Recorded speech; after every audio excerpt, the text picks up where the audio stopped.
Welcome to the Rim Break Rodeo. We hope this video helps.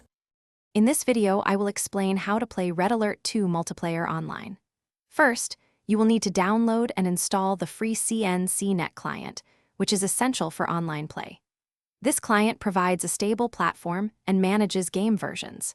Make sure your Red Alert 2 installation is fully updated to avoid common connection issues.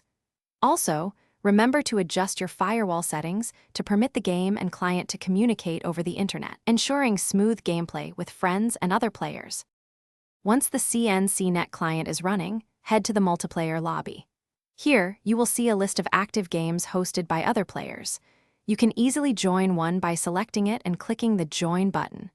Alternatively, if you wish to host a game, simply click Create Game, set your preferred map and rules, and wait for others to join your session. This flexibility allows for both quick matches and custom setups. To succeed in Red Alert 2 online, focus on a strong economic start. Rapidly gather resources to fund your base expansion and unit production.